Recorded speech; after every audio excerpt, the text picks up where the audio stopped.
मंच पर विराजमान हम सबके आस्था के प्रतीक भगवे के धनी उच्च कोटि के संत प्रातः स्मरणीय महंत रावलपुरी जी की श्री चरणों में नमन करता हुआ मंच पर विराजमान जिनके बारे में मैं क्या शब्द कहूं, गुरु गो दो न खड़े रे काके लागू पाय, बलियारी गुरुदेव आपकी गोविंद दियो बताए। मेरे शिक्षा शारीरिक शिक्षक जीवन से लेकर के और मेरे शिक्षा के क्षेत्र में हर समय मार्गदर्शन करने वाले आदरणीय गुरुदेव जानू खान जी की श्री चरणों में नमन करता हुआ मंच पर विराजमान सम्मानित अतिथिगण, मेरे सामने बैठे पिता तुल्य बुजुर्गों, आने वाले कल की तस्वीर, आने वाले भारत का भविष्य, हम वतनी व साथियों और प्यारे बच्चों,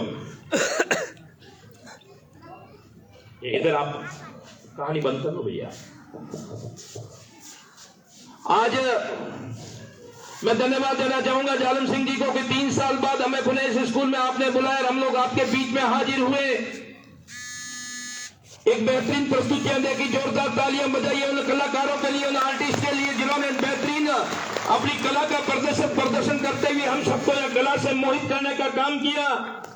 उन कलाकारों के लिए मैं क्या शब्द कहूं, मेरे पास शब्दकोश में कोई अल्फाज नहीं कि आपने बेहतरीन प्रस्तुतियां देते हुए राष्ट्रीयता से लबरेज राजस्थान की संस्कृति की, हिंदुस्तान की सनातन संस्कृति को इस मंच पर जिंदा करने का काम किया।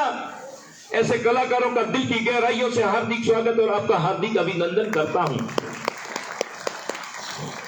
छात्रों, ये जो मेरे सामने बैठे हैं, आप आने वाले भारत का भविष्य, आप आने वाले कल की तस्वीर है, आप हिंदुस्तान का उज्जवल भविष्य है। आप में से निकलकर देश का नेतृत्व करेंगे, आप में से निकलकर हिंदुस्तान का प्रतिनिधित्व करेंगे। आप ही आने वाले की तो कल की तस्वीर है, आप ही हिंदुस्तान का भविष्य है। आप लोगों के लिए मैं क्या शब्द कहूं, आप कभी जिंदगी में हताश मत होना, जिंदगी में कभी निराश मत होना। रख हौसला, वो मंजर भी आएगा, रख हौसला, वो मंजर भी आएगा। प्यासे के पास चलकर समंदर भी आएगा। थक कर ना बैठे मंजिल के मुसाफिर, मंजिल भी मिलेगी और मिलने का मजा भी आएगा, मंजिल भी मिलेगी और मिलने का मजा भी आएगा। उन पलों का इंतजार करता हूं कि राजम भाई की धरती का पैदा हुआ, राजम भाई की धरती से निकला हुआ बेटा और बेटी जाकर के हिंदुस्तान में इस गांव का नाम रोशन करे। उन दिनों का इंतजार करता हूं। आज तो हम लोग ठोक करके यहाँ साफे और मालाएं पहने आए हैं और आप में से जो प्रतिभा निकल करके इस गांव का नाम रोशन करेगी, उस दिन गाड़ियों और हजारों के काफिले के साथ सर झुकाकर आपका अभिनंदन करने आएंगे, आपका वंदन करने आएंगे। क्योंकि त्याग, तपस्या, बलिदान और शूरवीरों की धरती रही राजस्थान, राजमत है। मैं शहीद नरपत सिंह को नहीं भूल सकता हूं। हिंदुस्तान की सीमाओं को सतर्क रखते हुए अपने प्राणों की आहुति देकर के राजस्थान ही नहीं, पूरे जैसलमेर का नहीं, हिंदुस्तान में गांव का नाम रोशन किया।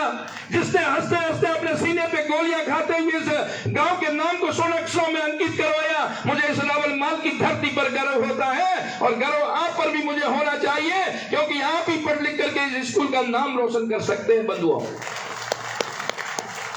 मैं कहना चाहूंगा यहाँ पर गार्जियन बैठे हैं उनसे कि आपका दायित्व बनता है, आपका कर्तव्य बनता है कि अपने बेटे का रिपोर्ट कार्ड देखते हैं या नहीं। घर से निकलने के बाद आपका बेटा स्कूल गया है या नहीं गया है। जब रिजल्ट आते हैं तो आप लोग यहाँ कह देते हैं कि मास्टर पढ़ाओ कौन करो कि छोरा जावे को नहीं। उससे ज्यादा गलतियां आप लोगों की हैं कि कभी आपने बेटे का रिपोर्ट कार्ड आकर के नहीं देखा, कभी आपने 12 महीने में स्कूल में आकर जाकर के ये नहीं देखा कि मेरे बेटे की क्या गतिविधियां है, कभी आकर के आपने स्कूल में नहीं पूछा कि मेरा बेटा क्या करता है। ये जिम्मेदारी किसी की होती है तो वो गार्जियन की होती है। सजग गार्जियन अपने बच्चे को अच्छा बनाना चाहता है तो उसको आकर के स्कूल में अपने बच्चे का रिपोर्ट कार्ड देखना चाहिए, मास्टरों पर दोष नहीं पड़ना चाहिए। छोटे बच्चों, आपसे कहना चाहता हूं, आपने आचार्य द्रोण का नाम सुना होगा। आचार्य द्रोण को आचार्य द्रोण इसलिए कहते हैं कि अर्जुन जैसा सपूत शिष्य हुआ। जब अर्जुन को कहा कि अर्जुन क्या दिखता, तो उसने कहा मुझे चिड़िया की आंख दिखती है। आप लोग अपने गुरुजनों को आचार्य द्रोण बनाना चाहते हैं तो आने वाला समय आपके लिए चिड़िया की आंख है। और जब मार्च अप्रैल के बाद इस स्कूल का रिजल्ट आए, जैसलमेर के इतिहास के अध्याय में राजन भाई का नाम स्वर्ण अक्षरों में करें, उन पलों का इंतजार करता हूं। गुरु को कोई महान बना सकता है तो वो एक शिष्य बना सकता है, वो एक स्टूडेंट बना सकता है, और वो समय आप लोगों के हाथ में, वो ताकत आपके पास में है। अपने गुरु को अगर महान बनाना चाहते हो, इसलिए आपसे कहता हूं कि यूं जमीन पर बैठकर क्यों आसमान को देखता है, यूं जमीन पर बैठकर क्यों आसमान को देखता है, अपनी पंखों को खोल जमाना उड़ान देखता है। लहरों की फितरत होती है मंजिलें उनको मिलती है जो नजरों में तूफान देखता है, जो होगा तूफानों से टकरा करके आएगा वो विजेता कहलाएगा। और यहाँ बैठे हुए आने वाले कल की तस्वीर आप भारत का भविष्य है। आप ही आगे जाकर के इस स्कूल का नाम रोशन कर देना, बस हम तो आपसे इतनी दुआएं करते हैं। मेरे से पूर्व वक्ताओं ने काफी बात आप लोगों को कही। जब स्कूल के विकास की बात आई थी, माननीय प्रतिनिधि सरपंच यहाँ पर बैठे, जब मेरे हाथ में बात पड़ी तो मैंने पूरे भरकत प्रयास किए। इस स्कूल के जो आप इंटरलॉकिंग टाइलें देखो, ये मैंने करवाने का प्रयास किया। ये बिल्डिंग किसी भी मत से आई, आपके साथ खड़ा रहकर बनाने का काम किया। ये स्कूल के जो अभी भवन बने रहने के लिए वो बनाने का काम किया। राजस्थान का बेहतरीन ग्रामीण स्टेडियम बनाकर आपको दिया। और जहां मुझे जरूरत पड़ी तो आपकी आवाज बनकर इस स्कूल में आपके बीच में रहा हूं। मेरा भी सपना था कि मैं स्कूल का गेट बनूं। मेरे सपने को आदरणीय आईदान सिंह जी पूरा करेंगे, इसमें कोई दो राय नहीं है, क्योंकि मेरा तो कार्यकाल पूरा हो चुका था। मैं वो गेट आपका नहीं बना सका, पर आदरणीय आईदान सिंह जी ने घोषणा की। जोरदार तालियों के साथ इनका भी स्वागत और अभिनंदन करें। और यह टीम सेट की घोषणा हो चुकी है और मैं विश्वास के साथ कहता हूं कि वो घोषणा पूरी होगी। नहीं होंगी तो आप मेरे पास आइए, हम हमारे भारत सरकार के केंद्रीय मंत्री जी से मिलेंगे। पर स्कूल के लिए आपकी आवाज बनकर आपके बीच में रहेंगे और जरूरत पड़ी तो स्कूल के लिए फंड की जरूरत पड़ी तो उनके सामने भी हाथ फैलाकर, पर आपके मुंह नहीं उतरने दूंगा। जितना फंड चाहिए आप मांग लीजिए, आपके लिए हम कहीं से भी इकट्ठा कर देंगे। पर हमारे बच्चे हताश नहीं होने चाहिए, इनके लिए किसी तरह की कोई कमी नहीं रहनी चाहिए। खेल से जुड़ा हुआ बंदियों खेल की बात करता हूं। इस स्कूल का कोई भी खिलाड़ी यहां से खेलने जाता है, उसके लिए कभी कोई किसी चीज की जरूरत है, किसी इक्विपमेंट की जरूरत है, कपड़ों की जरूरत है, ड्रेसेस की जरूरत है। जितनी भी हमारी महिलाएं स्कूल की टीमों में जाती, उनके लिए जितनी भी ड्रेसों की जरूरत होगी, ये आपका भाई आपके लिए आज से घोषणा कर जाता है कि अगले सत्र में जितनी भी बहनों की टीमें जाएगी उनके लिए ड्रेसेस की व्यवस्था मैं करूंगी। और जो भी मेरा भाई आगे खेलकर नेशनल जाएगा उसका पूरा खर्चा भी मैं वहन करूंगा। पर आप खेल करके आगे आइए, नेशनल की टीम में जाइए। और इसी मन से आपकी शिक्षा को बढ़ावा देने के लिए आज कह देता हूं कि जो भी बच्चा जिला मेरिट में आएगा उस प्रत्येक बच्चे को 11,000 का इनाम दूंगा। वो जिला मेरिट में आ जाए, स्कूल का, इस गांव का नाम रोशन करे, ये भी इस मंच से घोषणा करता हूं। और आदरणीय अध्यापकों से भी कहना चाहता हूं, आप गुरुवर हैं, आप आने वाले भारत के भविष्य को तैयार करते हैं। ये तो एक कच्ची मिट्टी है, इस कच्ची मिट्टी को रूप देने का कोई काम करता है, एक गुरु ही कर सकता है। आपसे भी मेरा निवेदन रहेगा कि मैं कभी यहाँ स्कूल के बाहर से निकलता हूं तो कई बच्चे इन बिल्डिंगों के पीछे मरवाड़ी के जो गला काट जाके स्कूल आवे तो प्रार्थना महीने तो एक सटीक नीम बना लीजिए। ऐसे लड़कों के ऊपर सटीक नीम लागू कर दीजिए कि आप स्कूल नहीं आओगे तो उस दिन की आपकी गिरादरी कर दी जाएगी। ऐसा कोई नीम बना दे। स्कूल के बच्चे दिन पर गलियों पर होटलों पर भटकते हैं तो थोड़ा सीने में दर्द होता, आग लगती है कि हमारे स्कूल के बच्चे इस तरह से गलियों में भटक रहे हैं।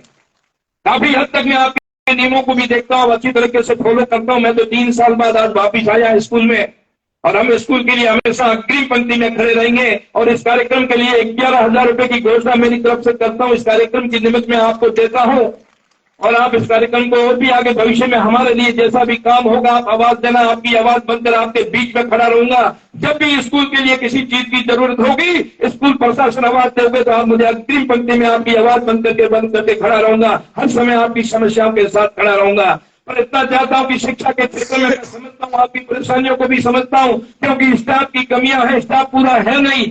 फिर भी आप हिम्मत मत हारिए। आपके लिए भी तो सब कहता हूं कि आप कभी गुरुजन हिम्मत मत हारिए। जितने भी हैं आप मेहनत करते रहिए। आदरणीय गुरु गोविंद सिंह जी कहते थे, चिड़िया नाड़ बादल राव को गुरु गोविंद सिंह कहलाऊं। आप यहाँ 4-5 की संख्या में मेहनत कर देना। ये स्टूडेंट परिश्रम की पराकाष्ठा करते हुए वक्त की नई इबादत लिख देंगे और इस स्कूल का नाम रोशन कर देंगे। इतना विश्वास के साथ कहता हूं।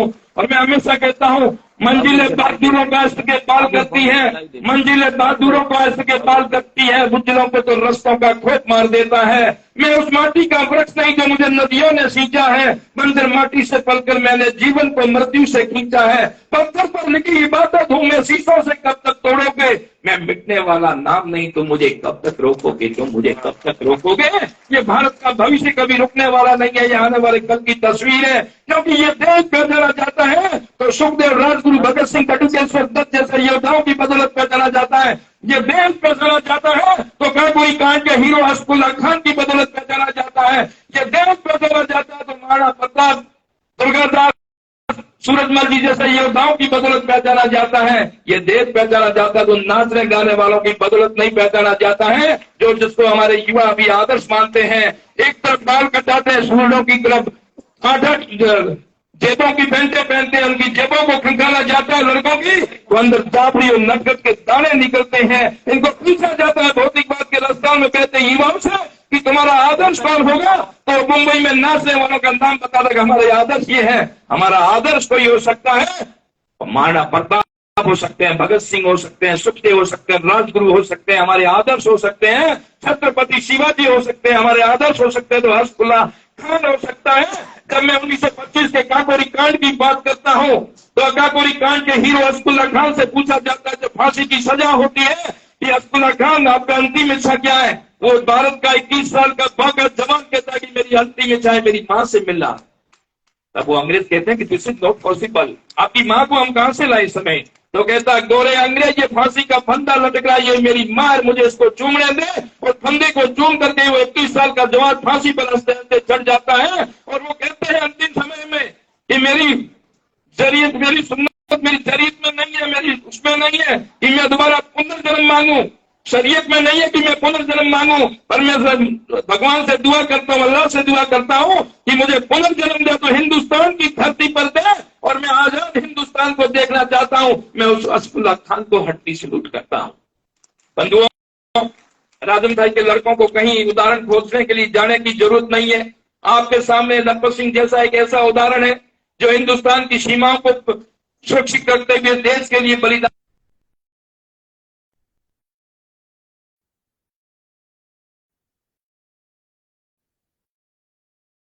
की।